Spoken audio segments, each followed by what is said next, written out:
दोस्तों आज की वीडियो में हम डिस्कस करेंगे हमारी डाइट कैसे होनी चाहिए।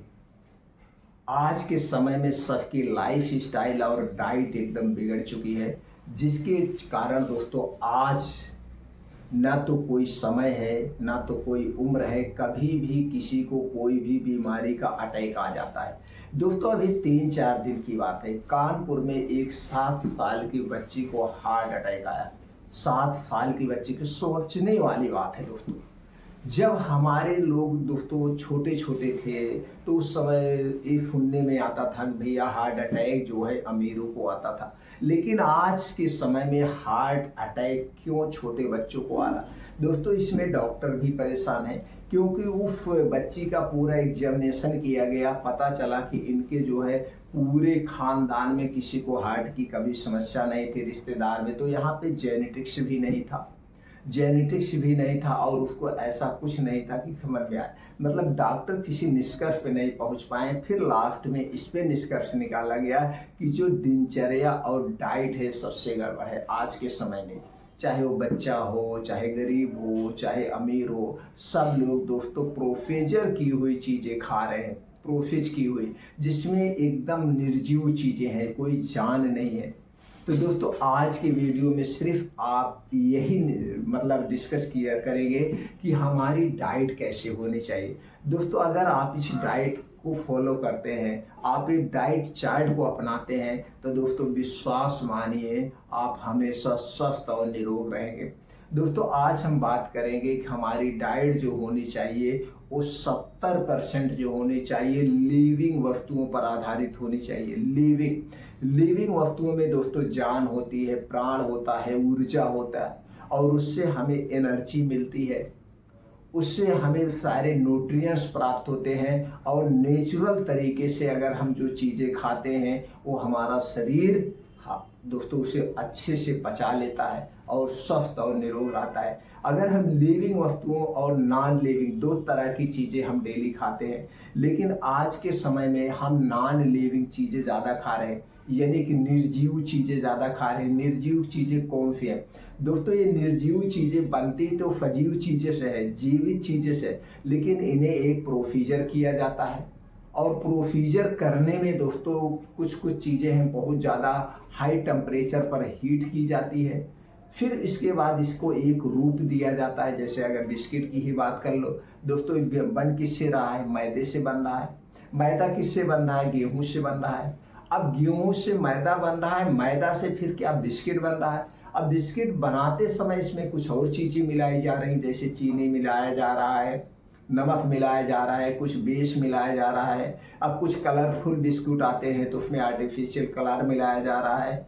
अब उसके बाद दोस्तों ये बिस्किट खराब ना हो 6 महीने तक, तो एक प्रकार के इसमें कीटनाशक भी मिलाया जा रहा है जिससे खराब ना हो, इसमें कीड़े ना लगे, और फिर ऐसे एक प्रोसीजर यानी कि एक रूप दिया जा रहा है। तो दोस्तों बना नेचुरल चीज़ें से, लेकिन ये जब प्रोसीजर करते करते वो बिस्किट का रूप बड़ा है जिसको हमें बड़ा स्वादिष्ट लगता है, तो सारे जो न्यूट्रिएंट्स होते हैं, अच्छी चीज़ें होती हैं, वो नष्ट हो जाती हैं। फिर इसमें बैड कोलेस्ट्रॉल और फैट के अलावा कुछ नहीं मिलता है, कुछ नहीं मिलता। यही कारण है कि आज के समय में बच्चे बूढ़े सब लोग इसकी चपेट में आ रहे हैं, क्योंकि ज़्यादातर लोग दोस्तों सुबह से शाम तक जो मैं बात कर रहा हूँ कि हमारी डाइट 70% होनी चाहिए, 70% डाइट नॉन लिविंग वस्तुओं पर आज के समय में आधारित हो गई। कच्चा हमें पसंद ही नहीं है, कच्चा हम तो खाते ही नहीं है, कच्चा हम तो खाते नहीं, सब कुछ हम पका के ही खाना चाहते हैं। तो दोस्तों जब आप ऐसी डाइट रखेंगे तो स्वस्थ रहने की उम्मीद मत करिए। तो दोस्तों हमारी डाइट 70% लिविंग वस्तुओं पर आधारित होनी चाहिए। जैसे लिविंग वस्तुओं की मैं बात करें तो दोस्तों हरी साग सब्जियाँ, ये जितनी भी हरी साग सब्जियाँ हैं इसमें डाइटरी फाइबर, सभी प्रकार के एंटीऑक्सीडेंट, प्रोटीन्स, विटामिन्स, कार्बोहाइड्रेट, ये सारी चीज़ें पाए जाते हैं और कुछ ऐसे फाइटोकेमिकल्स पाए जाते हैं जो हमारे शरीर की बीमारियों से सुरक्षा करते हैं। तो दोस्तों जो मौसम के हिसाब से सब्जियां पाई जाती है, मौसमी सब्जियों का सेवन हमें भरपूर मात्रा में करना चाहिए।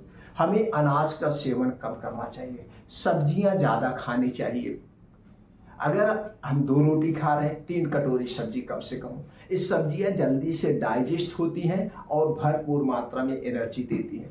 दूसरी चीज़ है जो लिविंग वस्तु में है वो दोस्तों फल, ये ताजे फल। दोस्तों मौसम के हिसाब से डेली रूटीन में हमें 1 से 2 फल जरूर खाने चाहिए, जो मौसम के हिसाब। दोस्तों स्टोर किया गया ना तो फल खाना चाहिए, स्टोर की गई ना तो सब्जी खाना चाहिए। जिस मौसम में जो सब्जियां पाई जाती हैं वही सब्जियां खानी चाहिए। जिस मौसम में जो फल पाए जाते हैं उन्हीं फलों का सेवन करना चाहिए। स्टोर की हुई सब्जी फल का सेवन नहीं करना चाहिए। इसमें दोस्तों प्राण होता, ऊर्जा होती है। और हम लिविंग वक्त की बात करें तो दोस्तों ड्राई फ्रूट्स को रात में भिगो के आप सुबह खाइए। इसमें सभी प्रकार की एनर्जी, ताकत, प्रोटीन सब मिलते हैं। बीन्स की बात करें तो दोस्तों जैसे चना हो गया, मूंग हो गया, अलसी का बीज हो गया, मूंगफली हो गया, सोयाबीन का बीज हो गया, ये आपका हो गया दोस्तों सफेद तिल हो गया, ये हो गया कद्दू का बीज, खरबूज का बीज, तरबूज का बीज, सूरजमुखी का बीज, मूली का बीज, मेथी दाना। ये जितने बीन्स होते हैं दोस्तों इसमें फाइटोकेमिकल्स पाए जाते हैं जो हमारे शरीर को निरोगी बनाते हैं। तो सारे बीन्स को दोस्तों कभी वो बीन्स खाइए, कभी वो बीन्स खाइए। ये बीन्स को रात में भिगोइए, उसके बाद छान लीजिए, सफ़ेद कपड़े में लपेट के आप रख दीजिए। तो दोस्तों ये 2-3 दिन में अंकुरित हो जाते हैं और जब ये अंकुरित हो जाते हैं तो इसकी शक्ति 2 से 3 गुना बढ़ जाती है। तो दोस्तों अंकुरित करके इन बीन्स को हमें खाना चाहिए। ये सारी चीज़ें लिविंग वस्तुएं हैं। अब जैसे मान लीजिए फूल बस कुछ आपने खा भी लिया, वो जाके उसके वेस्ट पदार्थ आपके आंतों में चिपक गए, तो जब ये लिविंग वस्तुएं कच्चा ये बीन्स को भिगो के खाएंगे, अंकुरित करके ये जाएंगे जो कचड़े जमा उसे निकाल देंगे। इसलिए दोस्तों इन्हें खाना चाहिए। लिविंग वक्त की बात करें दोस्तों, प्लांट वेस्ट जो भी मिल्क होता है, प्लांट वेस्ट मिल्क का हमें प्रयोग करना चाहिए। प्लांट वेस्ट जो मिल्क होते हैं ये जल्दी से डाइजेस्ट हो जाते हैं। प्लांट बेस्ड मिल्क जल्दी से डाइजेस्ट हो जाते हैं। तो दोस्तों ये है 70% लिविंग वस्तुएं। तो ये लिविंग वस्तुएं हैं, ये दोस्तों अगर आप यूज करते हैं तो आप बीमारी से भी दूर रहेंगे और बीमारी अगर है भी वो धीरे धीरे खत्म हो जाएगी। तो 70% हमारी लिविंग वस्तुएं होना चाहिए। 20% अपने पेट को आप खाली रखिए, पानी पी के इसे भरिए। 20%, 70-20-90 हो गया। 10% हो सके तभी लिविंग वस्तुओं का सेवन करिए, नहीं तो इसे भी मत करिए। 10% ही दोस्तों हमें नॉन लिविंग वस्तुओं का सेवन करना चाहिए। निर्जीव वस्तुएं, नॉन लिविंग वस्तुओं का सेवन करना चाहिए सिर्फ 10%। अगर आप ऐसी डाइट रखते हैं तो दोस्तों विश्वास मानिए आप बीमारी से कोसों दूर रहेंगे, बीमारी से कोसों दूर रहेंगे। लेकिन आज के समय में इसका उल्टा है। 70% हम नॉन लिविंग वस्तुएं खाते हैं, 20% ही दोस्तों हम या 10% जो है लिविंग वस्तुएं खाते हैं। बाकी तो एकदम भरपेट खाते रहते, पेट खाली नहीं हुआ तब तक हम खाते रहते हैं। और क्या करना चाहिए दोस्तों, जब तक हमें खूब अच्छी सी भूख ना लगे तब तक हमें नहीं खाना चाहिए। कुछ लोग हैं 2-2, 3-3 घंटे वैसे कुछ ना कुछ खाते रहते हैं, ऐसे हमें नहीं खाना चाहिए। जब हमारी अंदर से इच्छा हो, खूब जम के भूख लगी हो, तभी हमें खाना चाहिए। अगर आप ऐसा डाइट अपना रहे हैं दोस्तों, आप विश्वास मानिए हमेशा स्वस्थ और निरोग रहेंगे। और एक बदलाव और कर लीजिए, रात का खाना सूर्य डूबने के पहले खाइए, क्योंकि प्रकृति का और हमारे शरीर का गहरा नाता है। प्रकृति का और हमारे शरीर का गहरा नाता है। इसलिए दोस्तों रात का खाना सूर्य डूबने के 1 घंटे पहले खाइए। चाहे गर्मी हो, चाहे ठंडी हो, चाहे बारिश हो, आप ऐसा खाना रखिए। यानी कि एक समय निर्धारित कर लीजिए, रात का खाना 5 से 6 बजे के बीच आप खा लेंगे। और अगले दिन दोस्तों आप दिन में जब खाएंगे 10 से 11 बजे खाएंगे, तो डेली आप 16 घंटे का उपवास करेंगे। और यही 16 घंटे का उपवास आपके शरीर को जो है डिटॉक्सिफाई कर देगा, स्वस्थ और निरोग रहेगा। और दोस्तों दूसरा बदलाव, सुबह आप 4 से 5 बजे किसी भी कीमत पर उठने का प्रयास करिए।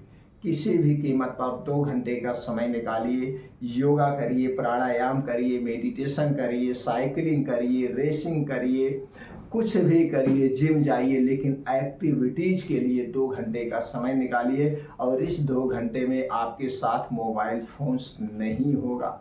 अगर आप ये दिनचर्या अपनाते हैं तो दोस्तों हमेशा आप स्वस्थ और निरोग रहेंगे। फिर मिलते हैं मित्रों अगले वीडियो में।